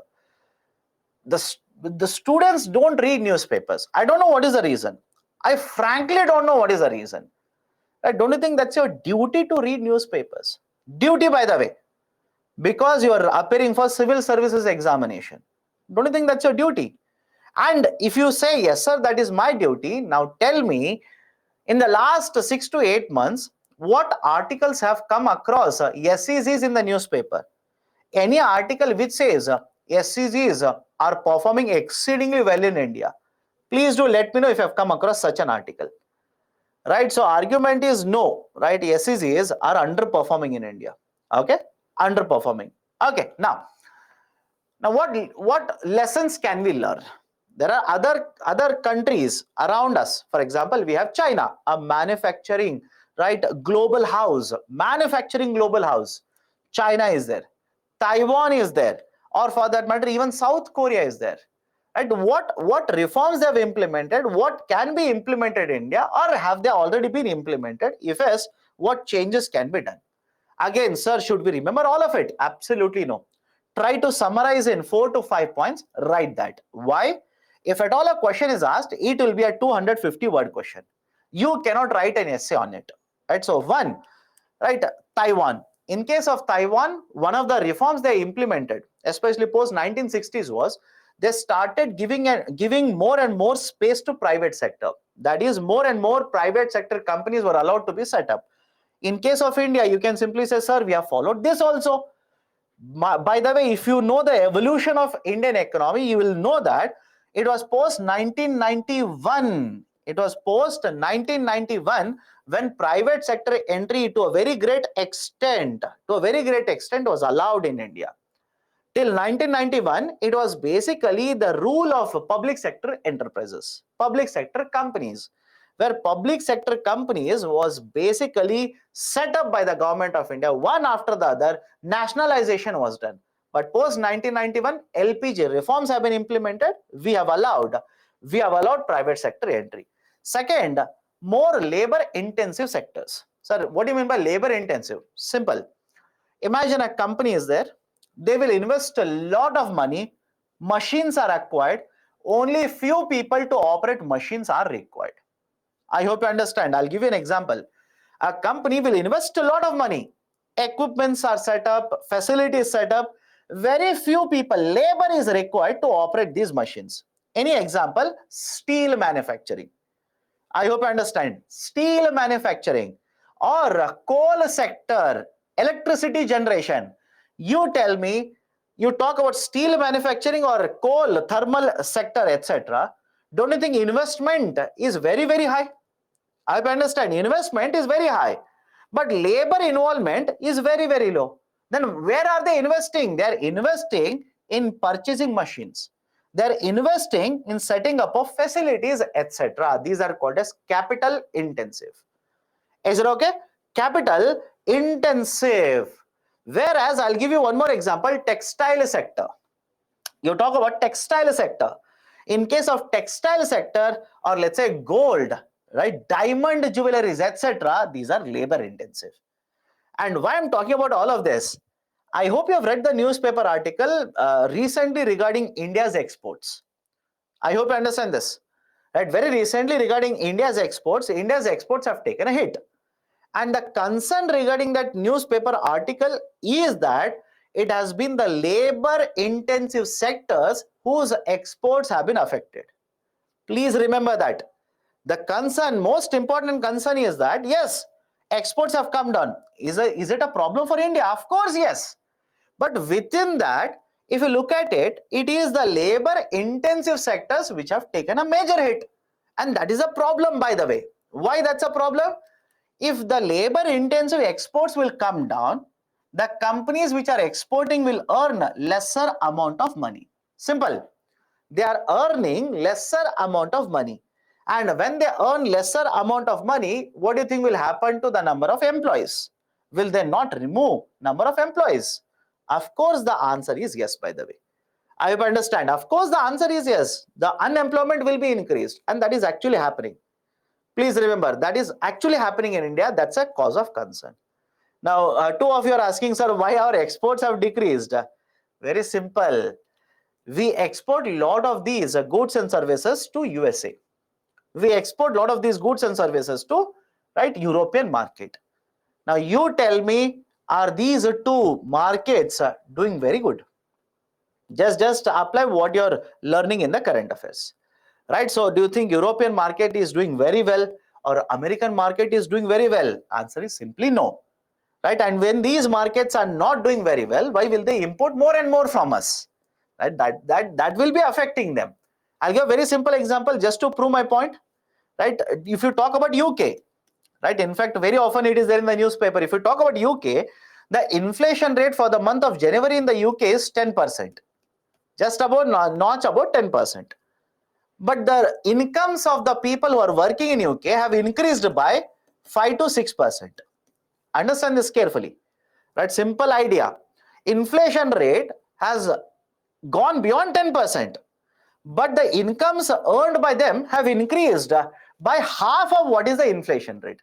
Now you tell me, if incomes increase at a half of, let's say at half the rate of inflation rate, don't you think the demand for goods and services will automatically go down? I hope you understand. The demand for their goods and services will automatically go down. And you are exporting to UK, by the way. You are exporting to them. You are exporting to European market. You are exporting to, right, let's say USA.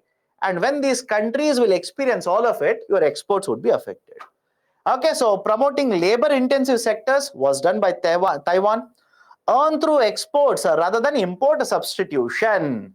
Right, in fact, in case of India also, there was a discussion regarding import substitution. Right, in case of India also, there is a discussion regarding import substitution. What do you mean by import substitution? Simple. Imagine, right, rather than importing it, why don't we manufacture it in India? I hope you understand this. Rather than importing it, right, why don't we manufacture it in India? That is basically idea of a, right, import substitution. Earlier, Taiwan also has done it. Sir, has India done it? Of course, yes. After independence, we have tried import substitution. It has not worked out very well in case of India.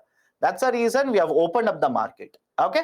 So, on through exports rather than import substitution, and they have taken various measures to promote skilling of the labor. Right? They have promoted right, skilling of the labor. Next, South Korea. What has the South Korea done? Differing interest rates to promote exports. Sahil, my dear, this is economy webinar. It's mains paper, right? It's a mains paper. It's not, right, a current affairs webinar in the sense you are expecting only current affairs topics. No, it's a mains paper discussion. Right, you want me to cover each of the article in 5 minutes, right? That is a current affairs webinar. This is not, right, a GS paper, that is current affairs. This is GS paper mains, right? Obviously the discussion will be very lengthy here. I don't understand your problem. Anyways, differing interest rates to promote exports, right? What was done in South Korea? I'll give a very simple example. Loans were issued. Okay, loans were issued, but the rate of interest that was given by the government, or let's say banking sector, different rate of interest was given. For example, you are promoting exports, right? You are basically involved in manufacturing and exporting it. The rate of interest, right, the rate of interest that was given for such type of manufacturing was lower. Okay, rate of interest that was provided for these manufacturers and exporters was lower. Whereas other loans that were taken or given by the banks, rate of interest was higher. Right, so general loans given were 23%, and specifically for these kind of companies, the rate of interest was kept lower. Okay, second, they also followed the concept of export-led growth. And third, tariffs. Tariffs means import duties. Okay, tariffs or import duties were imposed by the government to promote, or let's say to protect a domestic market. In fact, if you apply this, Government of India is also taking similar measures. For example, Government of India, I'll give a very simple example here, Interest Equalization Scheme, IES. Interest Equalization Scheme, under IES, Government of India provides interest subvention for many of these manufacturers and exporters. Right, is it not a basic concept of different interest rate? Although on paper you are paying, let's say 6% or 7% or 8%, some of that interest rate is given back to you, which means effective interest rate is lower for you. Right, MSME exporters will get advantage under interest equalization scheme. Many other manufacturers who are manufacturing and exporting more than 400 products are getting incentives under interest equalization scheme. Right, tariffs for protecting domestic industries. I'll give a current affairs example. All of you heard of safeguard duty? All of you heard of safeguard duty, right? Safeguard duty was imposed by Government of India on solar panels. On solar panels, safeguard duty was implemented by the government. Now, safeguard duties cannot be implemented till perpetuity. Initially, they implemented for 3 years, then they extended it. But today, there is no safeguard duty on solar panels. In fact, now, right, whenever you import solar panels, the customs duties has been kept higher. The panels attracts and the solar cells attract 25% and 40% customs duties. Why is the government doing all of it? Simple, to protect the domestic industries, to promote more and more exports, to protect, right, the domestic industries. So understand the logic here. All I'm trying to tell you is simple. Many other countries which are considered to be manufacturing countries now, for example Taiwan, for example South Korea, they have implemented these reforms over a period of time. And even in case of India, that is government of India is implementing similar types of reforms. You will ask me, sir, what kind of reforms has the government of India implemented to promote manufacturing? Best example, production linked incentive, PLI, production linked incentive, or for that matter interest equalization scheme, IES, interest equalization scheme, Make in India initiative, Make in India initiative, FAME, faster adoption and manufacturing of hybrid vehicles, that is electric vehicles, EVs, etc. You can give any number of examples. Especially in the last couple of years, lot of these reforms have been implemented by the government to promote manufacturing sector in India. Done? Okay. So question based on this, discuss the reforms that have been undertaken by the government to promote manufacturing sector in India. Right, so straightforward, 250 word question, 15 marker, right? You can use all of these data, or let's say all of these points, to come to the argument that yes, government manufacturing sector is important, issues are this, and these are the measures undertaken by the government to promote manufacturing sector. Okay, now fourth article, making cooperatives competitive. Right, so I'm going to cover one article from Yojana magazine, one more article from Kurukshetra magazine. Now, first and foremost, right, idea of cooperative is simple and importance is also very simple. I'll give you the data which is given in the magazine itself. Right, so why cooperatives are very, very important in the context of India? Generally, not get this in the book. Please remember this. Why cooperatives have become very, very famous now? I'll give a very simple example. Very recently, budget was announced by the government. Okay, government of India announced budget. In the budget, right, for 23 and 24, there was one announcement to promote cooperatives. Let me see how many of you are reading current affairs. I'll repeat it, right? Start typing the answers if you know it. In the budget, there was a very, very important announcement regarding, right, cooperatives. Now, let me know what kind of announcement you think government of India did. I'll come to that, don't worry. So why cooperatives are important? One, it will account for around 20% of agriculture credit, right? Agriculture credit, around 20%, around 20% of this, right, agriculture credit comes from cooperatives itself. Now, okay, sir, how cooperatives provide agriculture credit? Simple. Generally, when you talk about cooperatives, right, there is a concept called as primary agriculture cooperative or credit societies, PSES, right? Primary agriculture, right, credit societies, and it is this primary agriculture credit societies which will provide loans, that is medium term and short term loans to agriculture sector. And apart from this, we also have primary cooperative agriculture and rural development bank, PCARD-B, right, PCARD-B, which will provide long term loans to agriculture sector. So agriculture sector, right, gets around 20% of its credit requirement, right, from cooperatives. Point number one. Second, 25% and 35% of the fertilizer production and distribution respectively. In fact, primary agriculture credit societies, PSCs, primary agriculture credit societies, they will provide loans, but they will also be involved in selling of fertilizer. Remember this, selling of seeds, selling of fertilizers, etc. That's a point number one. Second point, all of you heard of IFFCO? Let me know. All of you heard of IFFCO or not?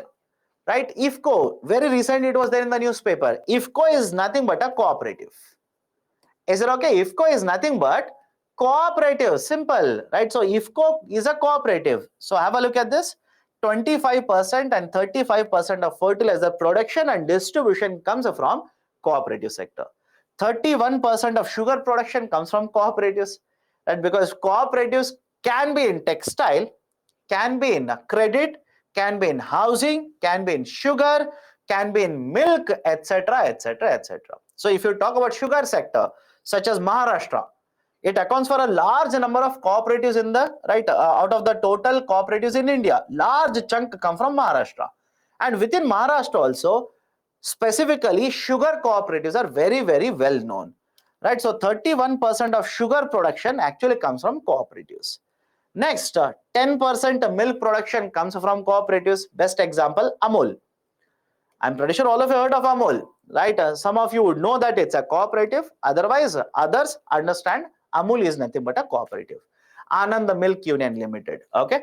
So 13% of wheat procured from farmers is also done by the cooperatives itself. So these are some of the points, right, to basically denote the fact that, okay, right, cooperatives are very much important. Cooperatives are very much important. Sir, what about Lijjat Papad? Lijjat Papad is also cooperative, right? Again, please understand this. There are n number of cooperatives. I hope you understand. Thousands of cooperatives are there in India. Okay. Now, what reforms have been announced by the government? What measures have been undertaken by the government? Now, before that, even if you want to understand the cooperatives, because the magazine, Kurukshetra magazine, basically covered the reforms part. They covered only the reforms part. If you want to understand what are the problems of cooperatives are very simple, right? Cooperatives require a lot of assistance. I understand cooperatives require a lot of assistance. That's a precise reason Government of India looking at the requirement of the assistance to have a simplified policy throughout India. Government of India has set up a Ministry of Cooperation. Okay, Ministry of Cooperation. Now it is the Ministry of Cooperation which is formulating policies. For example, last year a law has been proposed by Ministry of Cooperation. Please read about it. A law has been proposed by Ministry of Cooperation, that is cooperative bylaws, and they have sent this particular law to all the states for adoption purposes. It will be adopted. It will take some time. It will be adopted. But the argument is simple here. In recent times, Government of India, right? Government of India has been promoting development of the cooperatives, right? One example is promotion of cooperatives by setting up of a cooperation ministry. Now, what reforms have been implemented? I'll come to this. Just give me a second. Okay. What reforms have been implemented? One, Government of India started digitalization of 63,000 active primary agriculture credit societies. Primary agriculture credit societies. PACS, Primary Agriculture Credit Societies, PACs. The Government of India has actually started this initiative where they want to digitize the information related to all these active PACs. Now, some of you are saying, but sir, I read in the paper that the PACs are more than 90,000. The number of PACs are very, very high. But out of this, how many are actually functional, right, are somewhere around 60,000 plus. So we want to, right, we want to digitalize all of these particular PACs. Now, if I want to go beyond this also, please understand this, right? Government of India also stated we want to create more and more PACs. These are there, no doubt, these are there. We want to create more and more PACs, more than 3 lakh, increase the number of PACs to more than 3 lakh. Why? The argument is simple. At the lowest level in the rural part of India, at the lowest level, that is at the level of individuals in the rural part of India, who is going to be connected with them, who is going to provide the services, who is going to be in touch with all of them? It is the PACs. It is Primary Agriculture Credit Societies, because like I've already mentioned, PACs will not only provide credit to agriculture sector, they will provide a warehousing facility, they will provide seeds, they will provide let's say fertilizers, etc., etc., etc. So it is these PACs which are in touch with the farmers, which are in touch with the rural part of India. So we want to, one, digitize all these PACs, and second, increase the number of PACs. That's our first reform. Second, the income tax rate for new cooperatives, this was announced in the budget. This was announced in the budget. Please remember this. Right? So income tax rate for the new cooperative societies engaged in manufacturing activities has been lowered from 22% to 15%. Right? In fact, it's not a very new announcement. Earlier also Government of India has done it. That is, if you are a manufacturing unit and if you start manufacturing in the next 1 year, the tax rate that is applicable to you will not be 22%, it will rather be reduced to 15%, basically to promote more and more setting up of manufacturing unit. Government of India in the recently announced budget has actually increased the time limit, has extended the time limit to 1 more year. So the income tax rate for new cooperative societies engaged in manufacturing activities has been continued. It will be at 15%, not at 22%. Okay, so that is another very important reform. Next, the primary agriculture credit societies will also start providing services of common service centers, CSC, common service centers. Right? What do you mean by common service center?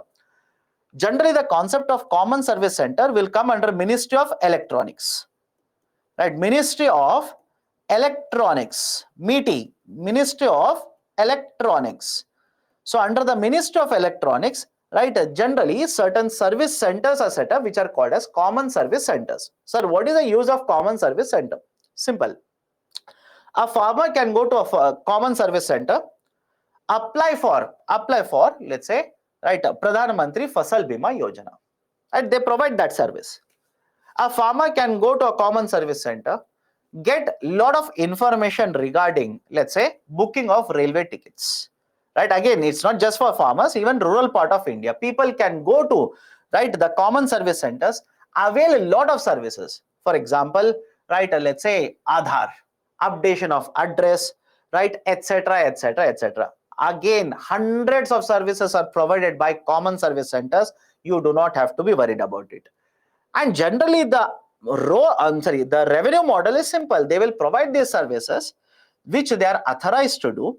They have a license for it and they will charge you. Simple. They will provide certain services and charge you and collect a certain amount of revenue. That is the revenue model of common service centers. Very recently, PSCs now are allowed to provide the services which are provided by the common service centers. Now, why? What is the use of it? Simple. Right? Simple. The revenues which are going to be earned by the primary agriculture credit societies now will be diversified. It will improve the stability, revenue stability of primary agriculture credit societies.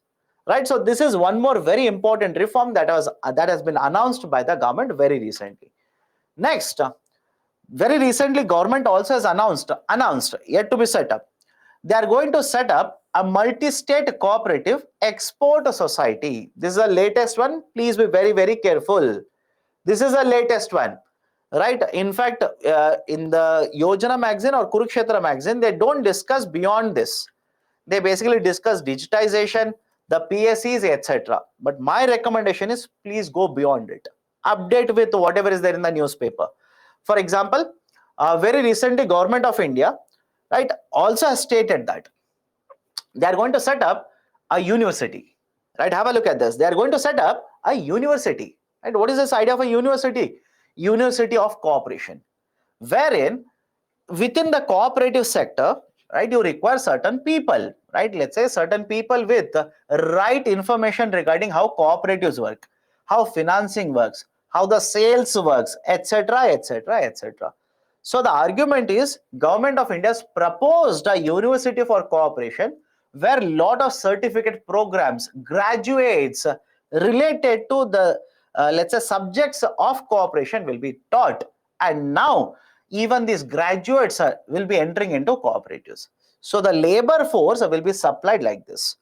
Right? So that is one more reform. National Multi-State Cooperative Export Society has been proposed, yet to be set up. It has been proposed. It will promote exports. It will be one point agency or a single agency, and all these cooperatives which are involved in the export now will be covered under this. They will promote more and more exports.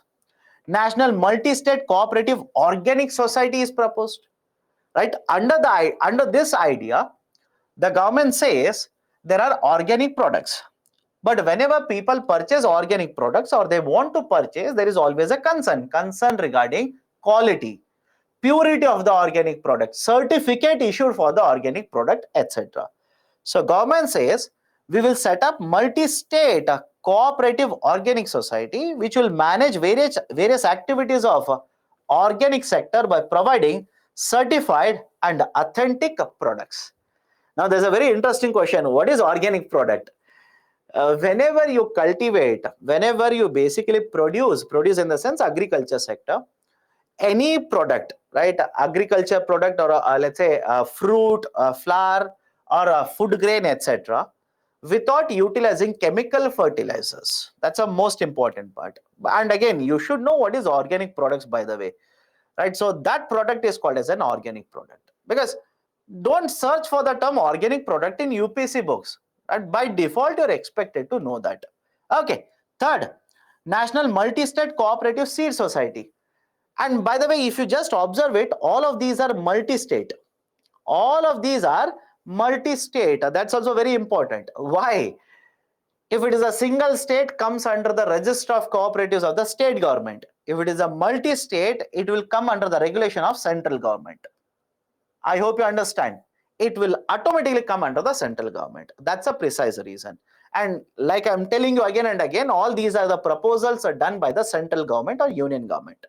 National Multi-State Cooperative Seed Society, right? It will act as an apex body for production, procurement, processing, branding, labeling, packaging, storage, etc., etc. All of the activities related to providing quality seeds to promote agriculture sector. Simple, right? If you want to promote productivity, you need to get access to quality seeds.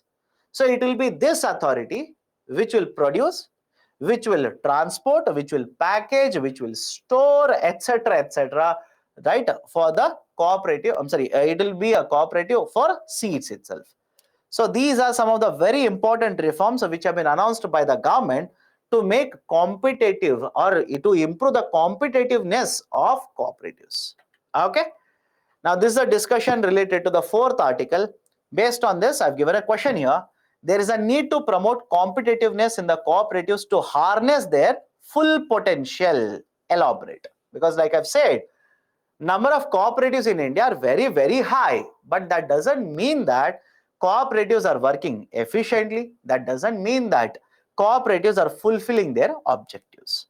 Right? So this is a descriptive question. Please have a look at it. Done? Last topic. Anybody has a doubt so far? Anybody has a problem? Are these operational? Right? The three, I believe you're talking about the three that I've given in the slide. No, these are just proposals. These are just proposals. These are proposals as of now. Almost every country wants to be self-sufficient and reduce imports and increase exports. How does it work?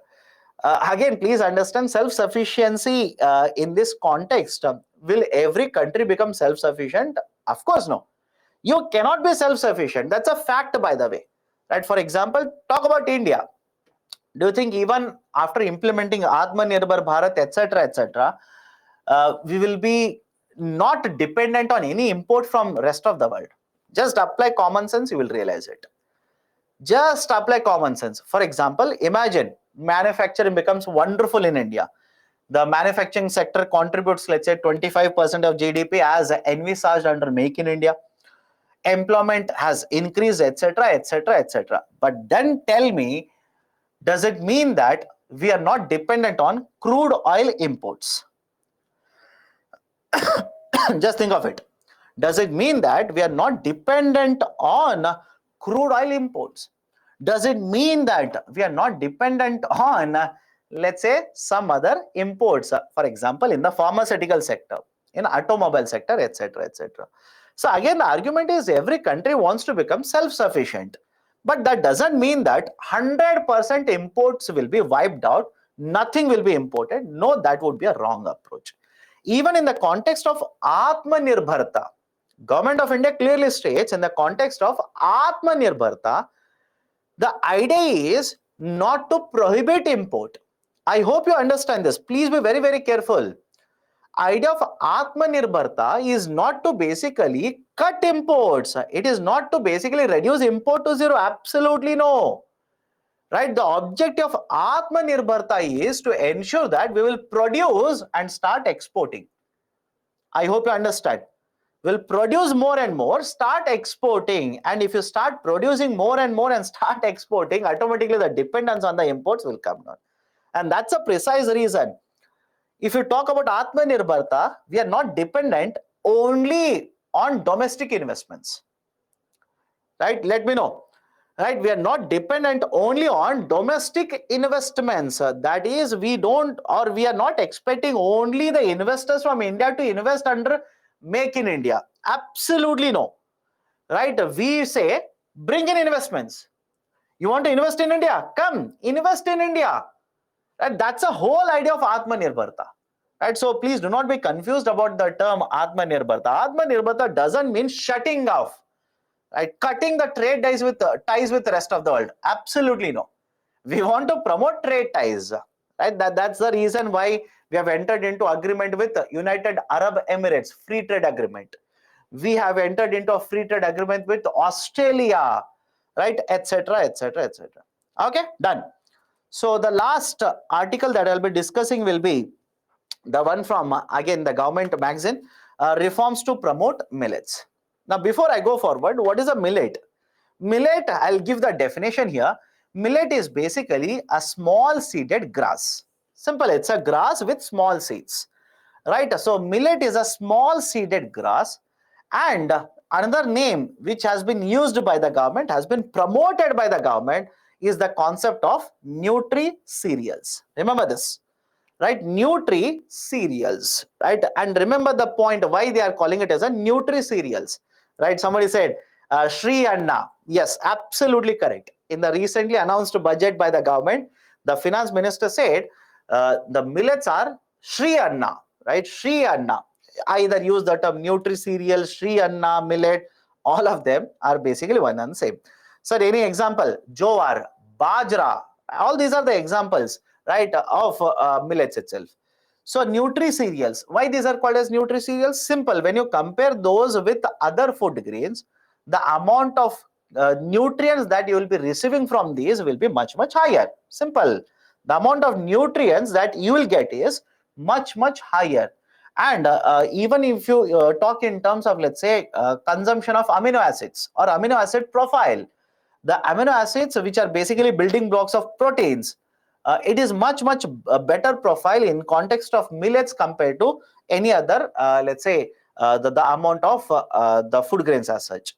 Next, India accounts for 20% and 80% of Asian and global production respectively. That is, just a second, it should not be respectively, it should be vice versa. My mistake. Let me change it. 80% here and 20% here.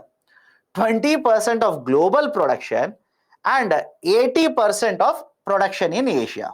That's correct. Okay, so I'll repeat it again. Right, 80% of Asian production and 20% of global production. Right, so out of the total millets which are produced in the international market, 20% of the production is done in India, and total millet production in Asia, 80% is done in India. Right, which means there is a huge potential for farmers in India to cultivate it, consume in the domestic market, also potential of exports. Indian yields, right, of these crops is much higher than the global level. Generally, the data is given in the newspaper, 1,200 kgs per hectare as such. Right, so in case of India, the yield per hectare is slightly higher compared to the global average of the millets. India produces all the 9 commonly known millets. There's a huge list of it. Please go through that. UPSC can ask you a question on it. In prelims, right? For example, in prelims, a straightforward question can be, they will give you the list of the millets, or they will give you a list and they will ask you to find out which of them are millets. I hope you understand my statement. Again, I'll repeat it. Right, in the UPSC preliminary examination, and I'm not discussing prelims here, I'm discussing right, mains, what they can do is they will give you a list of crops and they will ask you to find out, right, find out which of them are millets. Can be asked, very easy question, please by heart the list.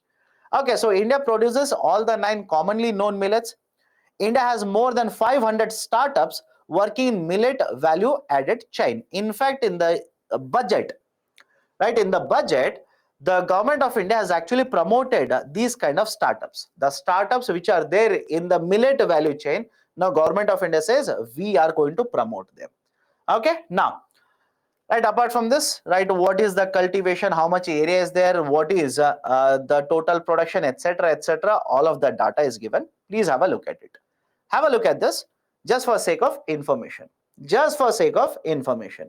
Okay, now, what reforms have been implemented by the government, right? First one, government is creating awareness amongst the farmers. Government itself, right, for example, prime minister every now and then keeps on promoting the concept of millets in India, right, keeps on promoting consumption of millets in India. In fact, under National Food Security Mission, there is a component to promote production of millets. So point number 1, in fact, to promote the consumption of millets, right, in fact, to promote the consumption of millets, in the parliamentary session, there was a special lunch that was organized by the government. In fact, every newspaper covered it.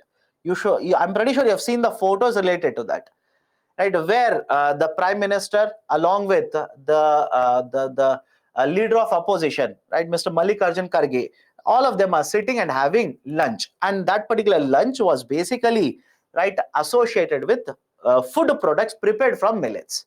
So in order to promote consumption, that is adoption of these millets for food, government of India organized a special millets lunch. Third, Department of Food and Public Distribution has directed usage of millets in various canteens which are run by them, right? That is, the Food and Public Distribution runs a lot of canteens in India, and in these canteens, now the department says, can we provide some of these, let's say the products, or let's say some of these food that is providing, can we use millets, prepare and provide it, right? That is one more very important reform. Next one, possibility of using millets under PM Poshan scheme. PM Poshan scheme, right? Basically a midday meal scheme. I hope you understand, right? Somebody said, sir, can be used in midday meals. Earlier it was called as a midday meal. Now it has been restructured, right? Renamed as PM Poshan scheme. Under PM Poshan scheme, yes, government of India has stated that there's a possibility that they will start providing food made out of, right, the millets itself. So these are some of the reforms that are being taken by the government in order to promote more and more adoption of millets by the common people in India. Okay, right. So based on this discussion, I've given a question here. Discuss the reforms undertaken by the government to promote millet production and consumption. Okay, so PM Poshan is nothing but a midday meal scheme. Okay, so a 15 marker question, 250 words. So these are the 5 articles that I wanted to cover. Sir, 2023 has been declared as millet, year of millets. Of course, yes. Right? Of course, yes. 2023 has been declared as year of millets. Right? Sir, long form of PM Poshan. Right? PM Poshan long form is Pradhana Mantri, not Pradhana Mantri, Prime Minister. Prime Minister's overarching overarching scheme for holistic nutrition, Poshan scheme, right? Prime Minister's overarching scheme for holistic nutrition, Poshan scheme, right? Again, earlier it was called as a midday meals, now it is called as a PM Poshan scheme. Okay, done. Now, any doubts? All these rules of these countries doesn't affect WTO rules while favoring domestic production while introducing such rules? No, not necessarily. Please understand this. All these rules which are implemented either by government of India or by any country, whenever these are implemented, if you feel that, right, if you feel that That is, again, when I say if you feel that, again, other countries, if they feel that these are basically violating some of the WTO norms or principles of WTO, they can go to WTO dispute settlement body, file an application there. I'll give you examples. Government of India had launched earlier MEIS scheme, Merchandise Exports from India scheme, MEIS, right, or EPCG for that matter. Many of these schemes were implemented by the government. USA went to WTO, and the ruling was against us, was in favor of USA.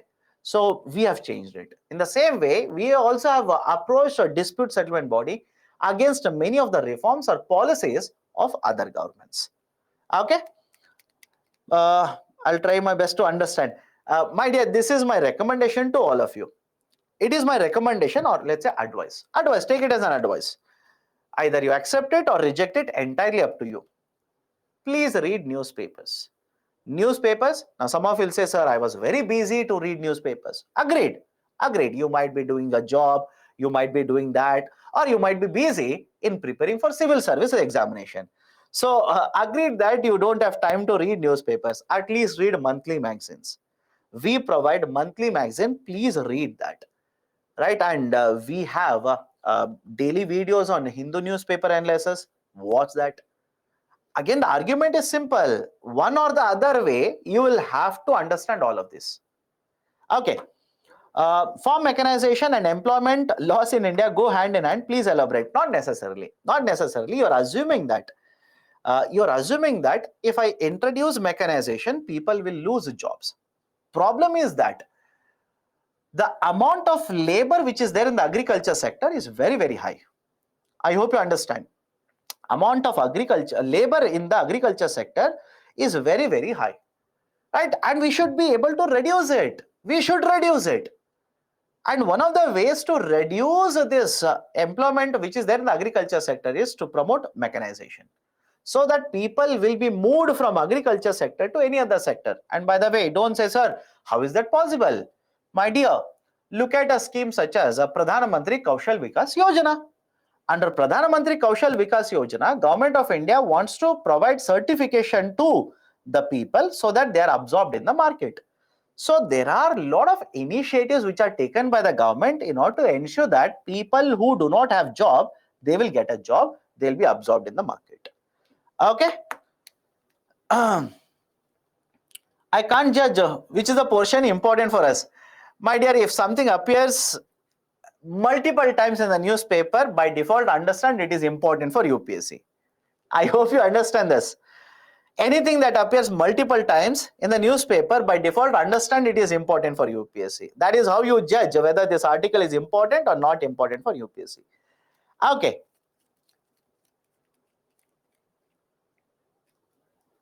Okay, done then. Take care. Take care. So we'll stop the discussion here. Next time, again, I believe next week, first session is mine only, starting with economics. We'll cover some more initiatives of Government of India which are there in the current affairs. Try to find out what are the problems, what can be done, etc., related to, again, civil service examination coverage. Okay, so that's it from my side then. Take care. See you again next time. Right? Good night.